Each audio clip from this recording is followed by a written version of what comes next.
ito, napakagandang balita, misalo na sa mga estudyante. Itong House Bill 5068 ay nakapasa na po sa Kongreso. Ito pong sa House Bill 5068, ang nakalagay po dito, students age 30 years old and below po, magkakaroon po sila ng 20% discount sa lahat po ng mga sa mga pampublikong transportasyon. Sa land, air, and sea. Yes, land, air, and sea. 20% discount. Napakagandang balita nito. Ito pa mga boss, from 30 years old and below, ha? Ilan taon ka na ba, Audrey? Above na ako.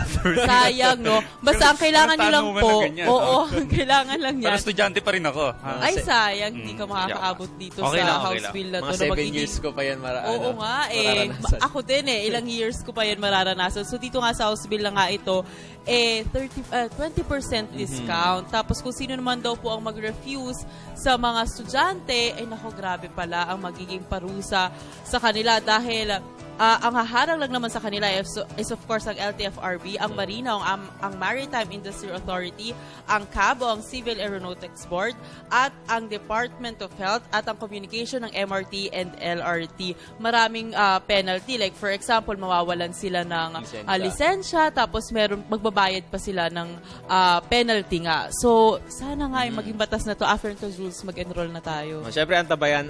So, ibig sabihin natin, natin, ako lang estudyante dito kahit lagos 30 na ako. Okay, so siyempre abangan natin maging update dyan. Sana magkaroon na rin yan ng version sa Senate at mapirmahan na rin ng Pangulo para maging batas na. So good news yan para sa ating mga students natin.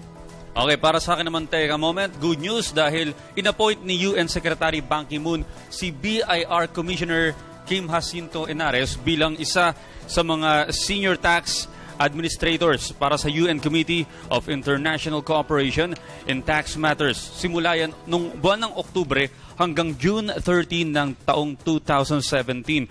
So kung maalala ninyo, 'di ba, sa isa sa mga inappoint din ng United Nations si Senador Miriam Defensor Santiago bilang international judge. Pero sa ngayon naman, ito namang si Secretary or si Commissioner Kim Henares ang inappoint para sa international taxation.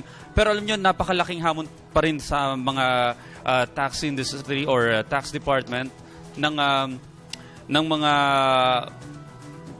gamay ng gobyerno. Richard, good morning.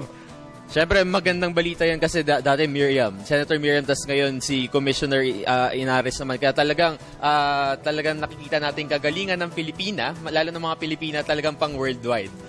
World class, kumbaga. Kaya siyempre mula sa atin, teka moment, tuloy-tuloy ang ating live discussions ngayong Wednesday, Workday Wednesday. Unang-una dyan, pag-uusapan natin ang Gusi Peace Prize International. Siyempre, makakasama natin mga kaibigan natin para pag-usapan ang Philippine Marine Corps. Okay, so nandito sila ulit ngayon. Oo nga, dito nga sila may banda. Papaganday ng ating umaga. Pero ito naman, mapapanood din natin ang K-12 Alaman, I Love My Culture, ETC, One Life Food, at dahil nalalapit ang anibersaryo ng Yolanda, mapapanood natin ang music video nito. Kaya mga boss, abangan nyo yan. This Saturday ng anniversary, yes, first anniversary. Saturday. Okay, syempre, patuloy nyo rin kaming i-like ang aming Facebook, G Morning Boss. Gaya na rin follow nyo rin kami sa Twitter, G Morning Boss. Pwede nyo rin panoorin ang aming mga past episodes sa YouTube.